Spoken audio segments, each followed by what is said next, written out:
mute and then ask your questions. Francis Njoroge, go ahead. Thank you very much for giving me such an opportunity. You have talked about security. I am an innovator. I made a security gadget that can always notify you if someone tries to enter a restricted area. For example, if the learners may be done with their laptops, they can put them in a room, and that room I can be able to monitor it, and I can be able to tell if someone enters that room. Then another concern I wanted to ask, it's about power connection. There are some schools that are not connected to power, and I think it is more important to have solar panels as source of power, because those schools, they do not have enough finance to be able to maintain the school and also the power. So if they install the solar panel, they can be able to maintain themselves, and solar panel does not need a lot of maintenance. Thank you. Thank you for that, Francis. Francis was here. I think we met last week with Mr. Francis. Sorry, Mark. I just wanted to, to inform you that even the audience that we were able to meet Mr. Francis last week, and I did advise him on what he needs to do. Indeed, he has got a very important innovation that would be very, very important to be incorporated into this program. And the plan is to try to, link him with Engineer Rono so that they can take that discussion from there. I think that one is taken care of. So the other one is about the next question. Did they ask us on power connection? Yes, so I think that is already captured, but you can just go through it again so that you can be able to rest. That his question has been answered. Yeah, I think we had mentioned about supply to schools using both grid and solar, where usually technically where the grid is near, it is less expensive to use the grid. But where the schools may be isolated, it is easier and faster and cheaper to connect using solar. So I agree with you, it's good for some schools to be installed with solar panels. You raise the issue of expenses, but these are public institutions. And maybe if it is the issue of a school not being able to pay their bills, maybe the CEO, you may comment on that. But being public schools, I know the government has been assisting us, even as Kenya Power, to recover bills for institutions that are unable to pay instead of disconnecting the school.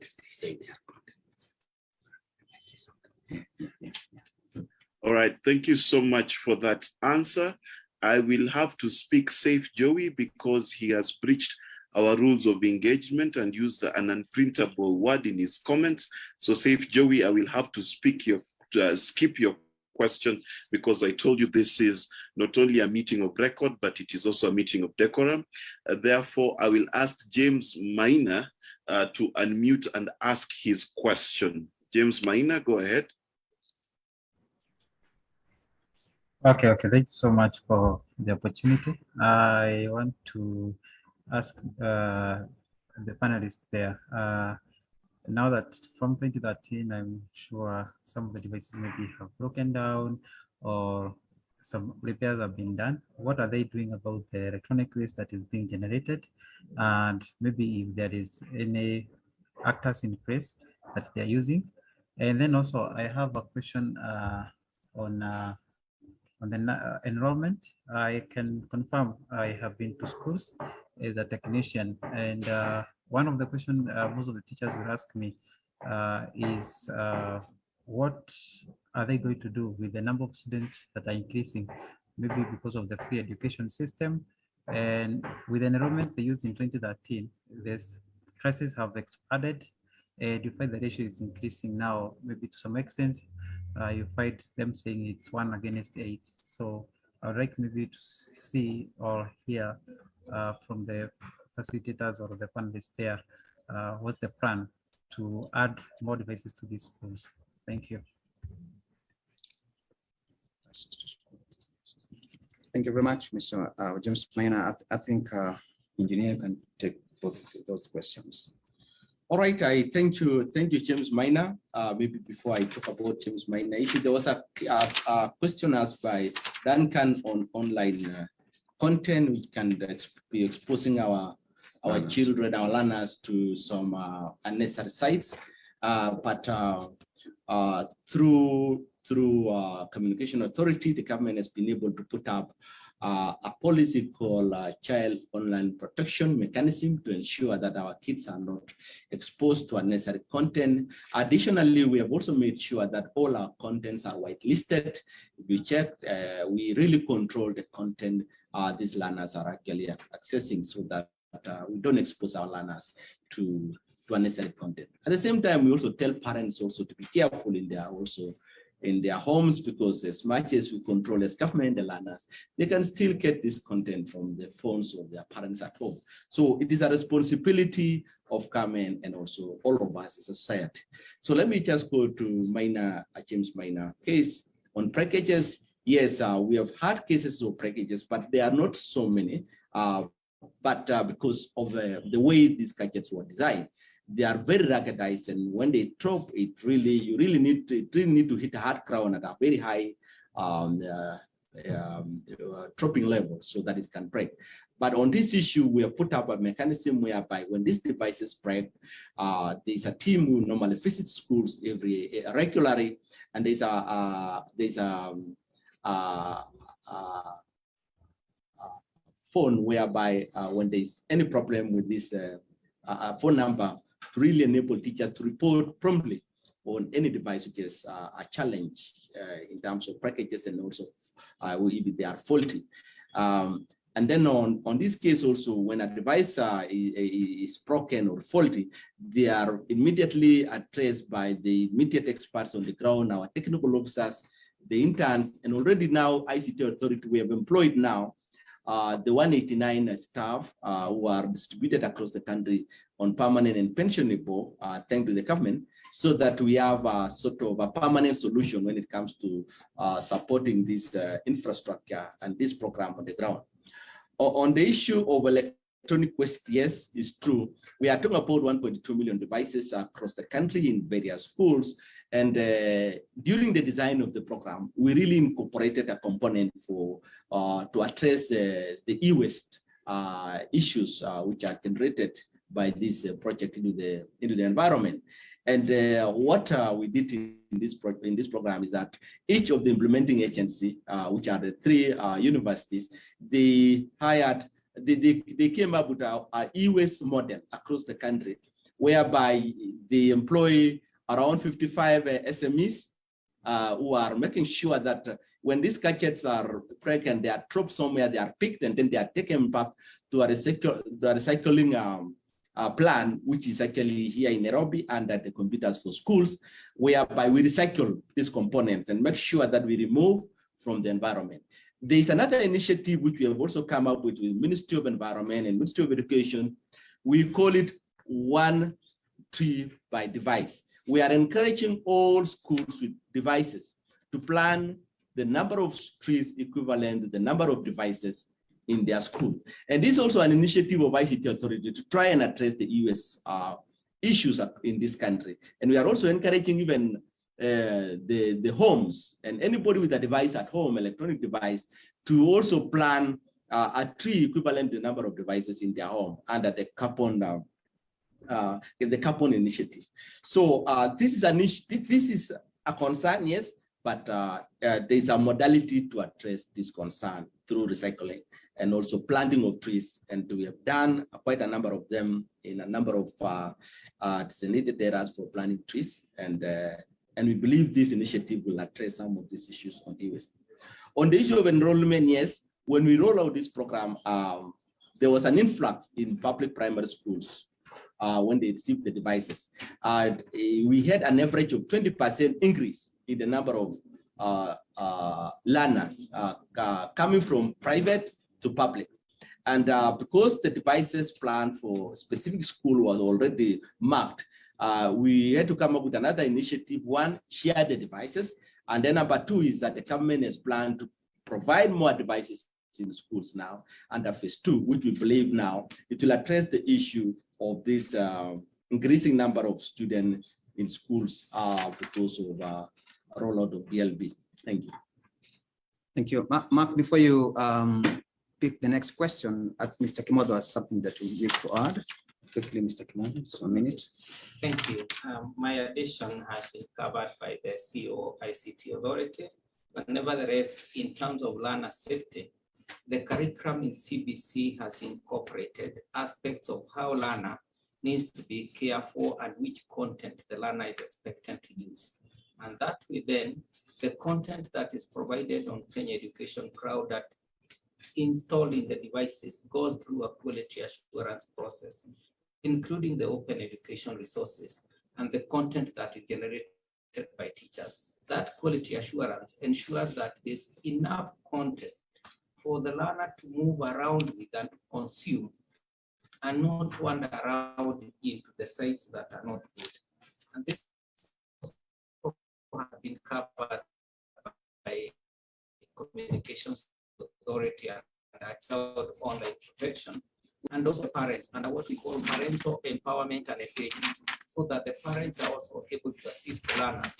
If we don't do that, then we find situations whereby when the learning institutions were closed and we all fell into using various means of education, including the radio and the TV, because today we know that the devices that you have are actually the best for learning at that particular moment.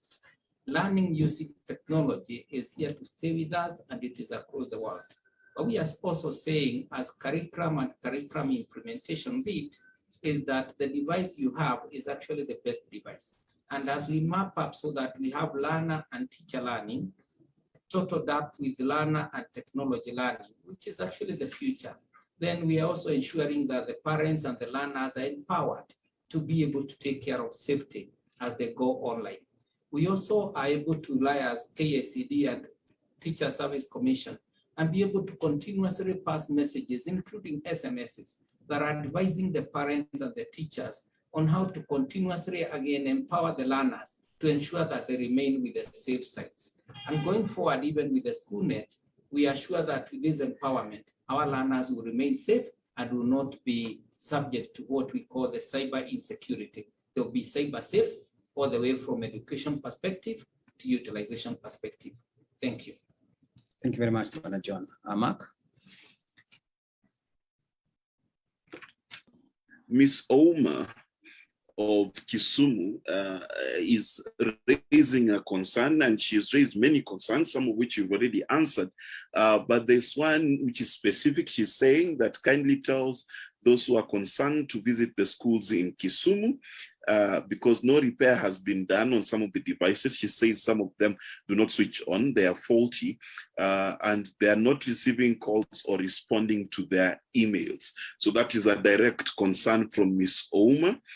And there's also an issue from, let me just read this. This is from Norbert Masi. As part of increasing infrastructure in schools, will it be okay for the Ministry of Education through sub-county directors of education who sit in as representatives in CDF committees to advise and come up with policy that would see the power extension from the single ICT lab to all the classes when funding, even the new classes being funded through the national government CDF. This would answer and assist all the classes to use the projection as a means of class delivery and also strengthen the security of ICT labs. I believe such a government partnership would increase the ICT infrastructure across the whole nation. You can answer that question? Yes, I think that the engineer can take that one. All right, thank you. I think on the issue of power extension, it's good. I think some of these ideas are very good. We'll adopt them to really get your views, and where they feel that we need to really incorporate some of the ideas. It's important. On the issue of folded devices, I think from Ms. to do it fund for maintenance. And now we have a proper mechanism with staff on the ground, and there is a group which is going around now to make sure that the current devices which are fully are all addressed. I think it was to do with funding, but now we are in a position to really address all the pending issues in all the schools across the country. Thank you. Mark? All right, well, thank you so much. I think I'll take just one question from Phineas and Nampu. I think this will be our last question with your permission, bonus spokesman. I understand 4 interns reported to Marsabit County to deal with all the sub-counties for the DLP program, and the county is very vast. What is the plan of reaching those unreachable areas in northern Kenya? That's from Phineas and Nampu, speaking about the ASAL areas and how low numbers they have to deal with such a vast area. I think that's a question that I've got several facets to it. Yes, so I think the first one would be power, and then internet connectivity, then teachers. Okay. Thank you. On the issue of power in the areas, in the ASAL areas, we've been connecting them using the solar off-grid access. We also have a program funded by the World Bank, where we are targeting the most remote areas. It's called off-grid solar schools and other public institutions, which have already been identified in those areas. Thank you. Very well, thank you, Engineer. All right, thank you. I think on the issue of these areas, as you mentioned, they face quite a number of challenges, apart from the issue of digital literacy program. But specifically on this issue of DLB, I will talk about the technical support and the infrastructure when it comes to connectivity. These areas, like the ASAL areas, there are around 14 of them. And most of them are the infrastructure when it comes to the shared infrastructure with power. I'm talking about poles, which we could have used to really deploy internet, are not there. And we have done some research. If you saw, I think last year we had a loan project, which we were just trying to launch through Google to check whether we can use that particular project to really reach these particular areas, because at the end of the day, we may need to use a satellite mode type of technology to reach these areas. But not all is lost, because there are now new technologies which have come up, and I think new investors, and we have seen, which will engage to make sure that these areas, ASAL areas, are addressed now using the current technologies which are there when it comes to internet connectivity. When it comes to technical support, we put up an additional, we recognize these areas, as much as the schools are very few, surely they are very far apart. And apart from allocating few staff, we have increased the staff in that region and also enhanced security, because the bigger issue also is the issue of insecurity, whereby our staff, sometimes they go and they have challenges, but thank you, the Ministry of Interior, they have really given us enough security personnel so that when our staff are moving around in large numbers, they are also well protected, and also they are safe from any attack. So we have increased the number of technical support. We have also increased some vehicles in those areas so that the issues of support is addressed. And we have also employed locals from the area so that they are able to navigate the area, because they know the place, and then we'll be able to really address the issues of learners and teachers in this program. Thank you, Canon. I think the question of the ASAL areas has been a challenge for quite a while because of the issue of the teachers. But in every recruitment that teachers service is, the ASAL areas, and that one is the government has given us even now money to employ interns who are also allocated to the ASAL areas so they can be able to alleviate the question of the teacher shortage. And number 3, the commission is also employing contracted teachers in those ASAL areas. All of you know the major problem with the ASAL areas is the issue of the insecurity. and the commission is working very keenly with the communities to see how the communities in the ASAL areas can be able to own the teachers and have them protected so that they can be able to assist their children. It is very challenging when you send a teacher and you hear the next day the teacher is killed. No one would really want that kind of a situation. And so the commission is working very closely with the communities where we have these challenges to see that they can begin owning the teachers, they can have the teachers protected, and they can be able to get to provide the teaching and learning which is required in the schools that are there.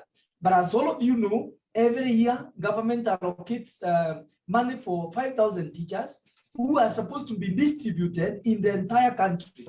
And in the aspect of equity and fairness, that is usually done, and allocations are done even for the ASAL areas. That's why we have gone a step further to see if we could employ contract teachers, if we could employ the intern teachers, and see how this shortage that has been there is really alleviated. I think the commission is trying every possible, because it is the best interest of the commission to see our learners have a teacher. That's why the commission has gone ahead, even trying to begin virtual learning, so that the teachers in the schools, in the county, in the national level, and even at the zonal level, they can be able to share together and network with the teachers who are at the national level or in the national schools. They can network together. We want to clearly say that virtual learning for us is not replacing the teacher. Virtual learning is for networking for the teachers together. So that if one teacher is in a school like Alliance and another one is in a school in Kilifi, which is right in the interior, they can share together. They can share their ideas. They can share the equipment which are there. The teacher in Alliance can network with the teacher in Kilifi. So we are not saying we are at any way trying to replace a teacher with technology. Technology, and I want to say very clearly, technology is an ICT tool. It is a tool for enhancing learning. And so we are trying every possibility to see even where we have this kind of challenges, we are providing the teachers. We have also brought in these alternative methods of curriculum delivery, like virtual learning, e-learning, and seeing to it that our schools have what is really required for the human resource. Thank you. Thank you very much, Mark. Wow, thank you so much, our dear guests, and I'd like to thank you very much for very interactive and informative edition of Seminar Spokes. Indeed, the work you have done is more than commendable. It is good news to our learners and our teachers to know that there is more to come. There is help for the devices that are already there. We are manufacturing thousands of devices every day from our own universities right here in Kenya. Indeed, that is a gravy train of good news. Now, so I'd like to specifically thank Dr. Kiprono Rono, who's the acting CEO of ICTA, for such a wonderful presentation and good work being done. Samuel Kamau, John Kimoto, Ruben Ndamburi, and Martin Kungamia. Asanteni sana, and thank you for the good work you're doing for our country. Those who are able to join us on Facebook and here on Zoom, we thank you so much. In fact, we are going to be forced to increase the capacity so that we can host a lot more of you on the next edition of Seminar Spokes. We thank you for your contribution. Your comments are duly noted. And of course, as you know, you can see us same time, same place on Seminar Spokes next week. Asanteni sana. So before you wind up, allow me to just give the panel 1 minute each for maybe just final remarks. If there's anything they may wish to add, I'll start with Dr. Ndamburi. Thank you so much, our spokesperson. I want to say on behalf of Teachers Service Commission, we are committed to provide the teachers that are required for the schools within the provisions that we are given by government. and also trying as Teacher Service Commission to bring alternative methods that will assist in effective curriculum delivery. And finally, say that the Teacher Service Commission is desiring to make sure that our teachers are capacity built so they can be able to implement the competence-based curriculum in the best way possible, utilize ICT, as all the teachers know in the Republic of Kenya. Teacher Service Commission went online to almost all its services, and we endeavor that our teachers are computer literate and they have the ICT skills required so they can be able to deliver as required in the 21st century learning. Thank you so much, and thank you for inviting Teacher Service Commission. Thank you, Dr. Ali. Mr. Kamau. Thank you, government spokesman. I would like to assure the learners and participants that Kenya Power is committed to provide quality supply. And remember, when we connect a school, if there is a challenge, we have offices countrywide. We don't charge for maintenance or connecting back if there is a challenge. So feel free to contact our local offices in the neighborhood wherever there is a challenge. For schools that are isolated, we have a method of connecting them using the solar grid. It's called solar mini grid, in case you are very far from the national grid. So there is no school that should really be left out of the program because of power supply. Thank you. Thank you very much, Mr. Kamau. Thank you. And on behalf of KICD is also to appreciate everybody and state that the implementation of competence-based curriculum and the DLP are a commitment, and there are two aligned programs of government that are ensuring that the delivery is good. That education is free, and therefore content for curriculum is free.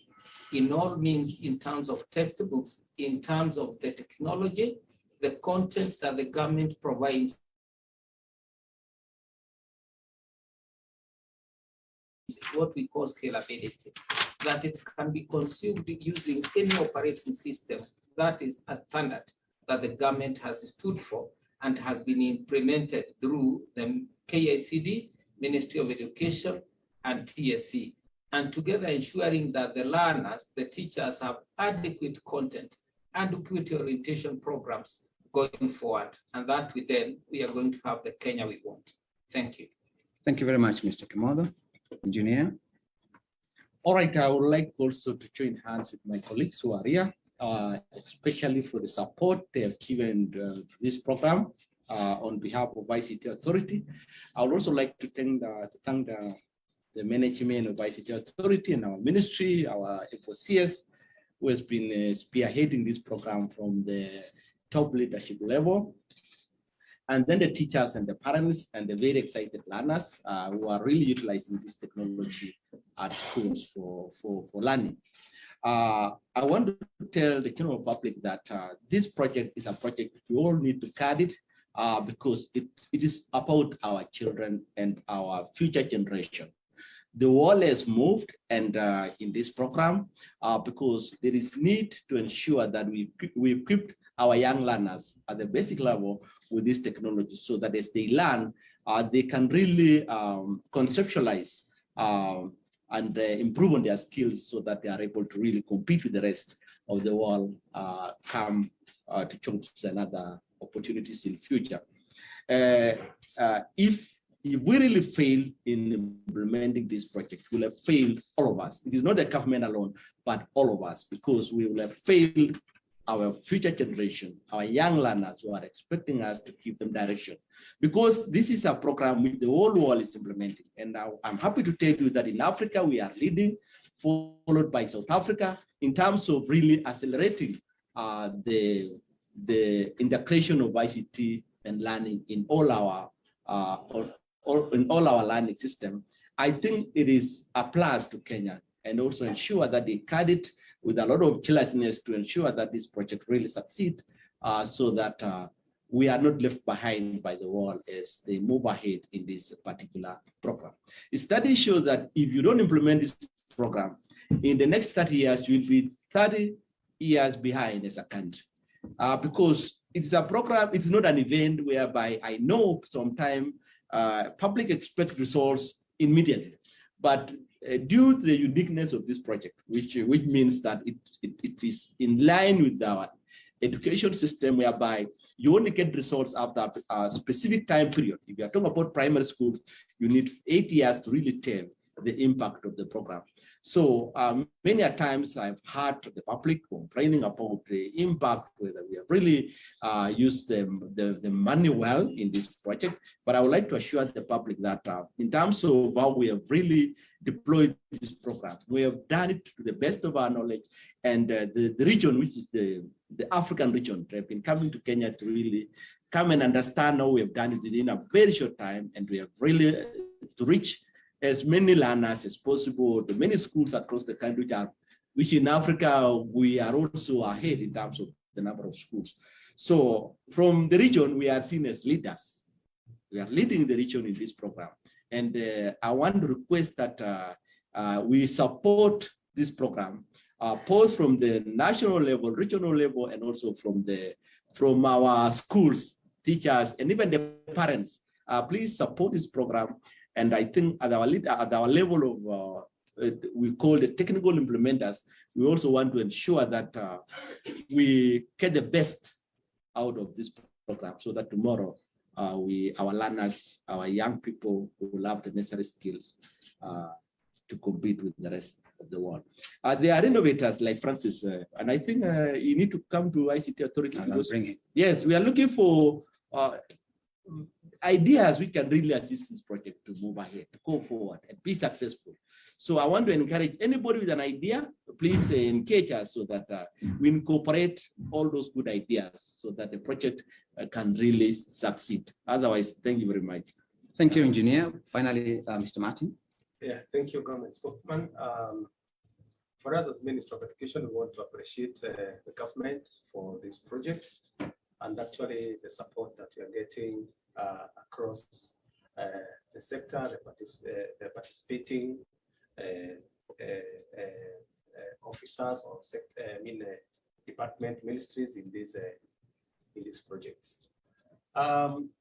We are committed, and we want to put this one across the Kenyans that we are committed as Minister of Education to make sure that the children that are in our schools, we are preparing them for today and even for the future. The boards of management want also to encourage them to continue supporting the program, the field officers to continue supporting this program, to offer the supervisory role to ensure that this program is implemented. Finally, as Anadi mentioned, is that infrastructure, ICT infrastructure is very, very key, and we'll continue engaging the other arms of government. We continue engaging also with ACTA as we venture and see how we can provide affordable internet connectivity to our schools, and even the infrastructure that is thereof that is required to ensure that ICT integration in primary education and even across the education sector is a reality. So thank you very much for having me in this forum today. Thank you very much.